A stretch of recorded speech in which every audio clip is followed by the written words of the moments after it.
Allah says in the Quran, in Surah Nur, chapter number 24, verse number 19, and those who love scandal to be published and broadcast amongst the believers, they will surely get a grievous penalty in this world and in the hereafter. That means anyone who likes to publicize or broadcast scandal amongst the believers, it is prohibited.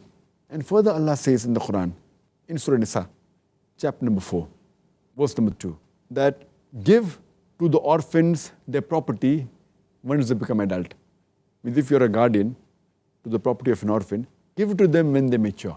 And do not exchange your goods which are useless with their goods which are good. And neither do you mix up your goods with their goods. For all those who do this, they are doing a great sin.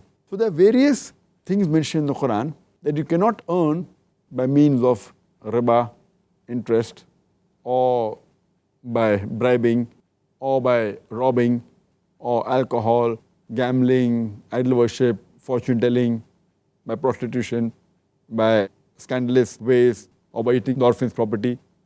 This is a guideline given by Allah subhanahu wa ta'ala, which you find in the other world today, in the modern world. All this is very common.